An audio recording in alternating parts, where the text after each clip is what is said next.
Di depan Deddy Corbuzier, Hotman Paris bilang sebenarnya mau jadi pengacara Ferdy Sambo, tapi istri dan anak Hotman murka, memang bapak kurang duit. Di depan Deddy Corbuzier, Hotman Paris bilang sebenarnya mau jadi pengacara Ferdy Sambo, tapi istri dan anak Hotman murka, memang bapak kurang duit. Pengacara Hotman Paris Hutapea buka suara terkait penolakannya menangani kasus pembunuhan Brigadir Nofriansyah Yosua Huta Barat atau Brigadir J sebagai kuasa hukum tersangka, Ferdy Sambo. Belak-belakan Hotman Paris Hutapea mengatakan langsung terkait penolakannya menangani kasus pembunuhan Brigadir J yang melibatkan Ferdy Sambo itu di hadapan Deddy Corbuzier, saat menjadi bintang tamu di acara podcast Closet the Door. Ya, menurut Hotman Paris Hutapea, salah satu kasus terbesar yang pernah ia tolak salah satunya adalah kasus pembunuhan Brigadir J yang melibatkan Ferdy Sambo sebagai tersangka itu. Saat itu, katanya, Hotman Paris ditawari langsung oleh tim kuasa hukum Ferdy Sambo untuk menangani kasus tersebut. Namun Hotman Paris terpaksa menolak meskipun sudah sempat ada deal soal harga. Kasus Sambo, Ferdy Sambo, saat itu, tim kuasa hukum Irjen Ferdy Sambo meminta saya untuk menjadi kuasa hukumnya, kata Hotman Paris, di acara podcast Closet the Door, Deddy Corbuzier, Selasa, 20 September 2022. Tak hanya itu, kata Hotman Paris, saat itu, tersangka kasus pembunuhan Brigadir J lainnya, yakni Putri Chandrawati, istri Ferdy Sambo, itu pun menginginkan Hotman Paris untuk menjadi kuasa hukumnya. Katanya Ibu Pisi, Putri Chandrawati, juga maunya Hotman Paris. Jujur saya sudah sempat bilang iya, dan harganya pun sudah disepakati, kata Hotman Paris. Adapun Deddy Corbuzier sempat agak kaget mendengar jawaban Hotman Paris itu. Oh jadi Bang Hotman sudah sempat bilang iya, tanya Deddy Corbuzier. Artis dan presenter Deddy Corbuzier. Kaptur YouTube Deddy Corbuzier, pertanyaan itu pun langsung dijawab oleh Hotman Paris.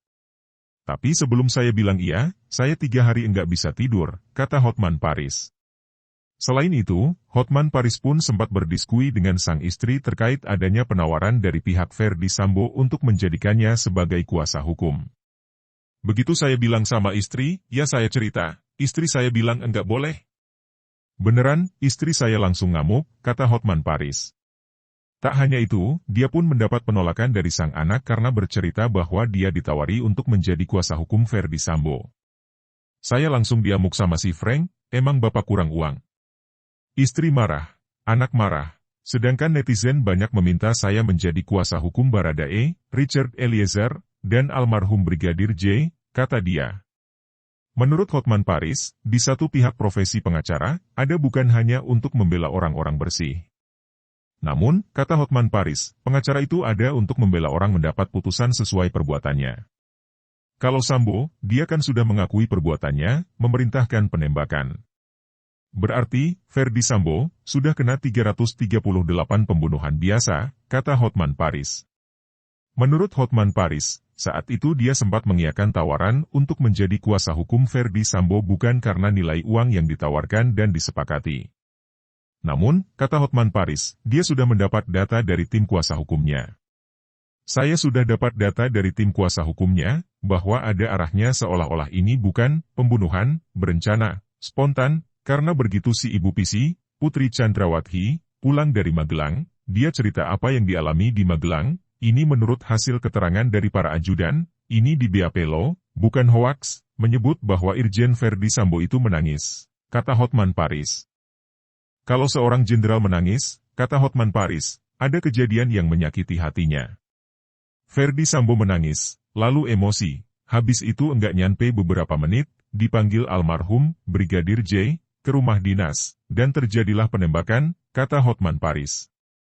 Hotman Paris mengatakan, keterangan bahwa Ferdy Sambo tersulut emosi, akan digunakan untuk tim kuasa hukum sebagai pembelaan bahwa penembakan Brigadir J itu bukan sebagai pembunuhan berencana.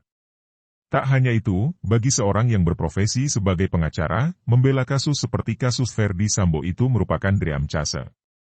Dream chase karena mendapatkan perhatian nasional. Akan setiap hari nama kamu di media, kata Hotman Paris. Kasus pembunuhan Brigadir Nofriansyah Yosua Huta Barat atau Brigadir J pelan-pelan mulai terungkap. Namun, tak dipungkiri terdapat banyak drama pada kasus pembunuhan yang melibatkan 5 tersangka, yakni Ferdy Sambo, Ricky Rizal, Bribka RR, Richard Eliezer, Baradae, Putri Chandrawati, dan Kuatmaruf.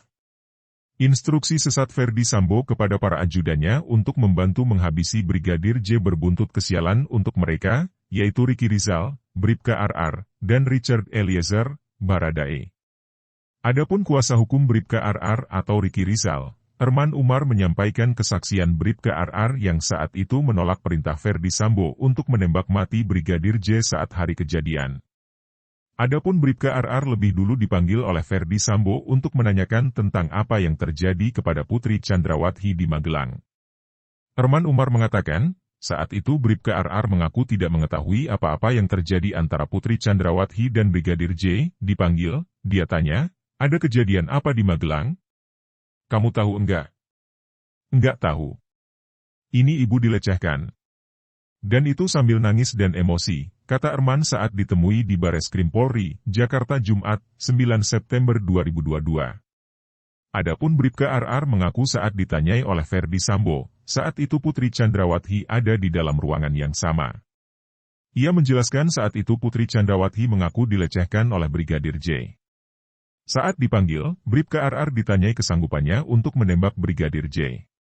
Namun ia menolak lantaran tak kuat mental dan justru dia diminta memanggil Baradae, kamu berani nembak?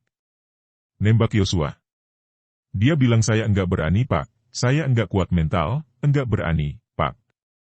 Ya sudah kalau begitu kamu panggil Richard, kata Herman, menirukan percakapan Bribka RR dan Ferdi Sambo. Tak hanya itu, Bribka RR juga mengaku melihat Ferdi Sambo sempat menangis sebelum melakukan pembunuhan kepada Brigadir J. Ketika ditanya lebih lanjut, Bribka RR mengaku tidak mengetahui alasan pastinya. Namun Bribka RR mengetahui bahwa Kuatmaruf dan Brigadir J memang sempat terjadi pertengkaran saat di Magelang. Saya melihat bapak menangis. Enggak biasa begitu kan? Tapi saya enggak tahu kejadian di sana, kata dia. Perlawanan Baradae sosok Richard Eliezer atau Baradae sempat mengungkap fakta menjelang eksekusi Brigadir J di rumah dinas Ferdi Sambo di Duren 3, Pancoran, Jakarta Selatan pada 8 Juli 2022 lalu. Melalui kuasa hukumnya, Barada Richard Eliezer atau Baradae mengaku telah mengetahui rencana penembakan Brigadir J sejak di rumah Ferdi Sambo, Jalan Saguling 3, Jakarta Selatan. Kuasa hukum Richard Eliezer atau Baradae, Roni Talapesi mengungkapkan fakta terbaru terkait kliennya tersebut. Diketahui Baradae mengaku sempat berdoa setelah mendapat perintah Irjen Ferdi Sambo untuk membunuh Brigadir J. Roni mengatakan bahwa kliennya telah mengetahui rencana penembakan Brigadir J sejak di rumah Ferdi Sambo, Jalan Saguling 3, Jakarta Selatan. Dalam keterangan Roni, Baradae mengaku pergi ke toilet dan berdoa sebelum berangkat ke rumah dinas Ferdi Sambo, Duren 3, yang kini menjadi tempat kejadian perkara, TKP. Baradae dipanggil ke lantai 3 oleh Bribka RR, Ricky Rizal, itu kemudian disuruh menembak Brigadir J. Klien saya turun ke bawah sempat ke toilet berdoa, kata Roni seusai dihubungi, Kamis, 8 September 2022. Roni juga menjelaskan Baradae terkejut ketika mendengar perintah yang disampaikan oleh seniornya Bribka Ricky Rizal. Hal itulah yang membuat Baradae gelisah sehingga ia berdoa sebelum berangkat ke TKP. Waktu ke bawah, klien saya lihat sudah persiapan jalan ke Duren 3. Iya, Baradae, sempat berdoa, katanya. Roni Talapesi juga menampik dugaan terkait berita Baradae menghubungi seseorang sebelum ke TKP. Ada asumsi beredar, bahwa kliennya tersebut menelepon setelah mendapat perintah Ferdi Sambo. Enggak ada yang dihubungi, Red. Kemarin yang disampaikan pengacara lama, Deoli Payumara, itu hoaks, katanya. Tak lihat pembersihan darah dalam kesempatan yang sama, Roni Talapesi juga menjelaskan jika Baradae tidak melihat proses pembersihan darah Brigadir J setelah dieksekusi. Roni mengatakan setelah menembak dan mengeksekusi Brigadir J, Baradae langsung menjauh dari tempat kejadian perkara, TKP. Klien saya nggak lihat pembersihan darah, Red, kata Roni seusai dihubungi. Adapun proses pembersihan darah itu diduga dilakukan salah satu asisten rumah tangga, Art, atas perintah Irjen Ferdi Sambo. Roni mengatakan Baradae sempat terkejut setelah mengetahui Brigadir J tewas. Oleh karena itu, dia mengatakan kliennya tersebut tidak mengetahui adanya proses pembersihan darah Brigadir J.